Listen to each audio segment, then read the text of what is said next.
अगर आप पाताल लोक में नहीं रहते हैं तो पिछले कुछ महीनों में आपने ये शब्द जरूर सुने होंगे, गोदी मीडिया।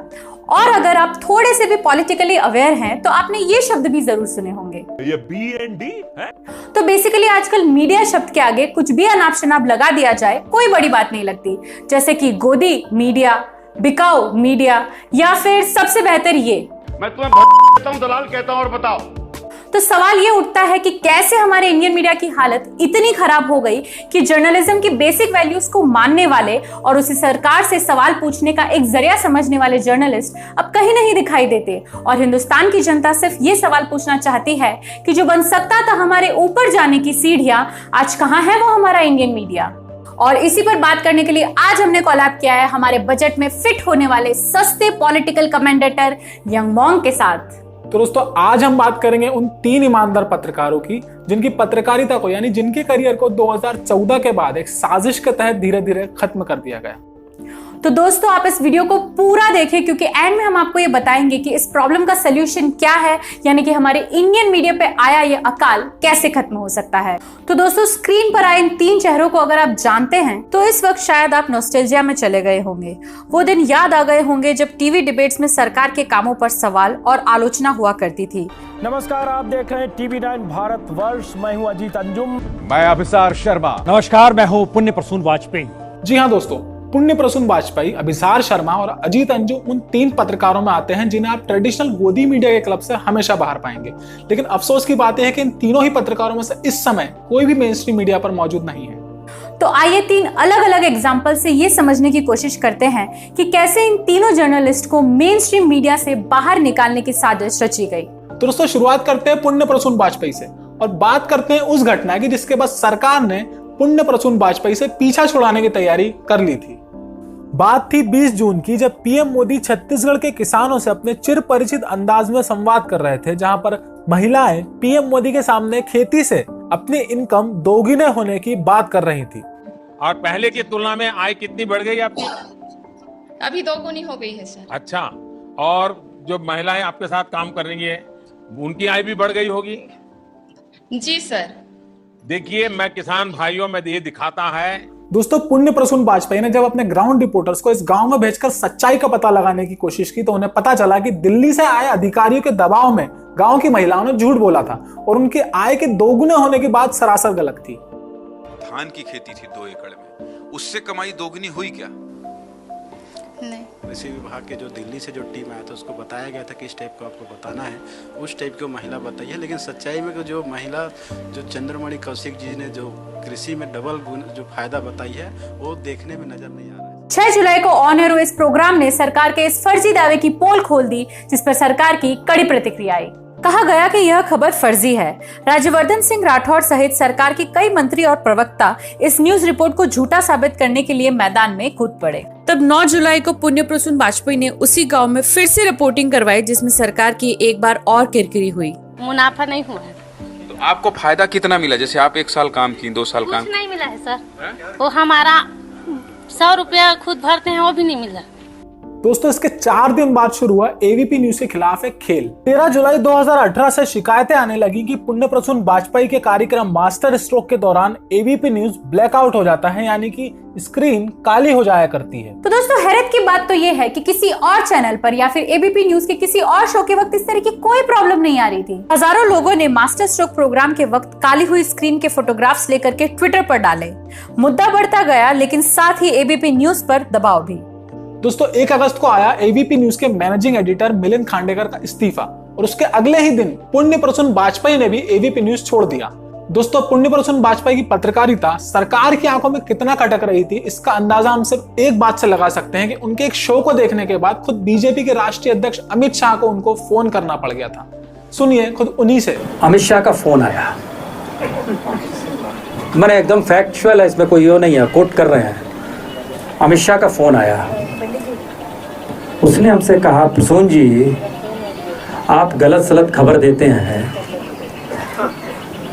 आप पॉलिटिकल पार्टी की तरफ से हो गए, मतलब वो हमसे कह रहे थे कि आप शिवसेना की तरफ से बोल रहे हैं, आप चुनाव क्यों नहीं लड़ लेते हैं? दोस्तों, जब ये सब चल रहा था, ठीक उसी समय एबीपी के ही एक और जर्नलिस्ट अभिसार शर्मा पर भी गाज कराने की तैयारी हो रही थी। 20 जुलाई 2018 को अभिसार शर्मा ने एबीपी न्यूज पर एक प्रोग्राम किया, जिसमें उन्होंने लखनऊ में हुए एक कार्यक्रम में पीएम मोदी के द्वारा किए गए दावों की आलोचना की। नरेंद्र मोदी कल लखनऊ में थे, व्यापारियों को संबोधित कर रहे थे। उसका मकसद ये था कि बड़े पैमाने पर व्यापारी आएं और लखनऊ में, उत्तर प्रदेश में निवेश करें। मगर आप देख सकते हैं बेखौफ किस तरह से अपराधी व्यापारियों को गोली मार रहे हैं। एक हाई पॉश इलाका है ये। दोस्तों, इस शो को ऑन हुआ भी कुछ ही मिनट बीते थे कि प्रोडक्शन रूम से बार बार ये रिपोर्ट आने लगी कि शो को बंद किया जाए, लेकिन शो चलता रहा और अभिसार शर्मा जब 30 मिनट बाद इस शो को खत्म करके बाहर आए तो उन्हें 15 दिन की छुट्टी पर भेज दिया गया। अगले दिन सोशल मीडिया पर बीजेपी आईटी सेल और ट्रोलर्स की आर्मी अभिसार शर्मा के पीछे पड़ गई। उन्हें एंटी हिंदू बताया जाने लगा। उन्हें और उनके परिवार को जान से मारने की धमकियां मिलने लगी। इसके कुछ समय बाद 3 सितंबर 2018 को अभिसार शर्मा ने भी एबीपी न्यूज से रिजाइन कर दिया। इस घटना का पूरा ब्यौरा न्यूज लॉन्ड्री की एक रिपोर्ट में उपलब्ध है, जिसका लिंक हम डिस्क्रिप्शन में दे रहे हैं। और इस तरह एबीपी न्यूज को भी गोदी मीडिया में बदलने का अभियान पूरा हुआ। तो दोस्तों, हम इस कहानी के तीसरे और आखिरी किरदार की तरफ बढ़ते हैं, जिनका नाम है अजीत अंजुम। पुण्य प्रसून वाजपेयी की तरह अजीत अंजुम भी एक तेज तर्रार जर्नलिस्ट माने जाते थे, जो कि TV9 भारतवर्ष पर प्राइम टाइम होस्ट किया करते थे। वे अपने शो राष्ट्रीय बहस में पब्लिक कंसर्न के मुद्दों पर बहस करते थे, जिसमें सत्ताधारी पार्टी के प्रवक्ताओं पर अपने सवालों की बौछार करते थे, कभी कभी इतनी कि उन्हें मैदान छोड़कर भागना पड़ता था। साध्वी प्रज्ञा सिंह शायद इन सवालों का जवाब नहीं देना चाहती हैं, बचना चाहती हैं। अगर आप सीनियर संपादक हैं तो मैं भी देश का एक सीनियर नेता हूं। बिल्कुल, इसमें इस तरह की हल्की बात करेंगे तो मुझे आपसे नमस्ते करना पड़ेगा। धन्यवाद। नहीं, एक रविशंकर जी नाराज हो गए और क्योंकि हमने मैनिफेस्टो की बात की। शायद ये सब किसी को रास नहीं आ रहा था। दोस्तों, TV9 भारतवर्ष सरकार की आंख की किरकिरी उस दिन से था जिस दिन से उसकी लॉन्चिंग हुई थी। उसकी लॉन्चिंग के वक्त ही पीएम मोदी ने ये बड़ी बात कही थी। ऐसे लोग खड़े हैं जी, तो ब्लड में हमको बदलाव ना ऐसा मत करो भाई, इसको जीना तो बेचारा को। तो दोस्तों, एबीपी न्यूज का दबाव बनाने वाला फॉर्मूला यहाँ भी लागू किया गया और अजीत अंजुम का 1 घंटे का शो टीआरपी की कमी बताकर आधे घंटे का कर दिया गया। 30 साल से ज्यादा समय से पत्रकारिता कर रहे अजीत अंजुम के लिए यह एक अपमान से कम नहीं था। इसके कुछ हफ्तों बाद उन्होंने TV9 भारतवर्ष से इस्तीफा दे दिया। इसके बाद से TV9 भारतवर्ष भी गोदी मीडिया बनने की राह पर चल पड़ा।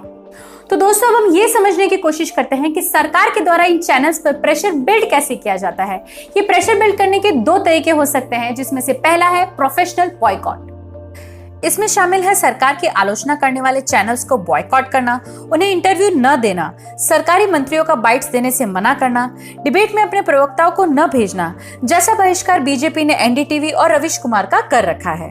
आपको जवाब दे दिया है। नहीं दिया सर, मैंने आपको जवाब दे दिया है। यानी आपके पास कोई जवाब नहीं है इस चीज का, इसलिए आप ऐसा कह रहे हैं। मैंने आपको जवाब दे दिया तो अब जब सरकार का प्रतिनिधि ही नहीं होगा तो सवाल किससे पूछे जाए, डिबेट किसके साथ की जाए? नतीजा टीआरपी का गिरना, जिसका सीधा असर चैनल के रेवेन्यू पर होता है। दोस्तों, इन सब का एक दूसरा तरीका भी है जो कि एकदम सीधा है। सरकार के लिए आलोचनात्मक रवैया रखने वाले न्यूज चैनल्स को सरकार और उसकी समर्थक कंपनियों जैसे कि पतंजलि के विज्ञापन मिलना बंद हो जाते हैं। इस सब का क्यूमुलेटिव इम्पैक्ट चैनल के रेवेन्यू पर पड़ता है। चैनल ज्यादा समय तक दबाव नहीं झेल पाता और अंत में सरेंडर कर देता है। पर इससे सबसे बड़ा नुकसान होता है जनता का। वो जनता जो सरकार तक अपनी बात पहुंचाने के लिए मीडिया पर निर्भर है। वो जनता जिसने जब देश के लोकतंत्र को अपनाया था तब मीडिया को उसका चौथा पिलर माना था। वो जनता आज निराश है। जिस मीडिया को उन्होंने सरकार से सवाल पूछने के लिए रखा था वो तो सरकार का गुणगान कर रही है, तो जनता भी अलग अलग ढंग से अपनी बात सरकार तक पहुंचा रही है। कभी पीएम मोदी के वीडियोस पर डिसलाइक करके, तो कभी उनके जन्मदिन पर राष्ट्रीय बेरोजगारी दिवस ट्रेंड करा के।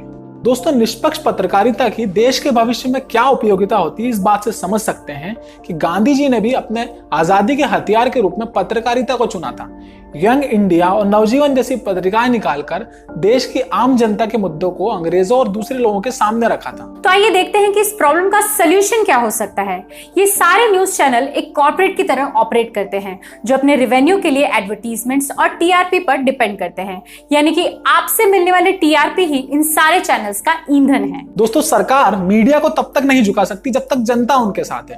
तो इसलिए सिर्फ मनोरंजन के लिए गोदी मीडिया की बकवास डिबेट्स को देखना बंद करें। सरकार से सवाल पूछने वाले और जनता के मुद्दे उठाने वाले पत्रकारों को सपोर्ट करें। इंडिपेंडेंट मीडिया को सपोर्ट कीजिए।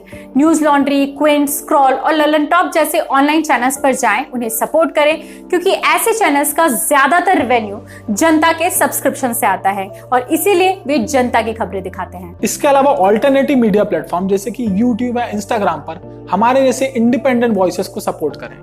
दोस्तों, आज भी कुछ ऐसे जर्नलिस्ट हैं जो इतना दबाव होने के बाद भी सरकार से सवाल पूछने की हिम्मत कर रहे हैं। आपकी नजर में हम ऐसे जर्नलिस्ट को कैसे सपोर्ट कर सकते हैं? आपके विचार हमें कमेंट करके बताइए। शुरुआत करने के लिए इस वीडियो को लाइक करें, ज्यादा से ज्यादा शेयर करें और इन दोनों चैनल्स को सब्सक्राइब करें।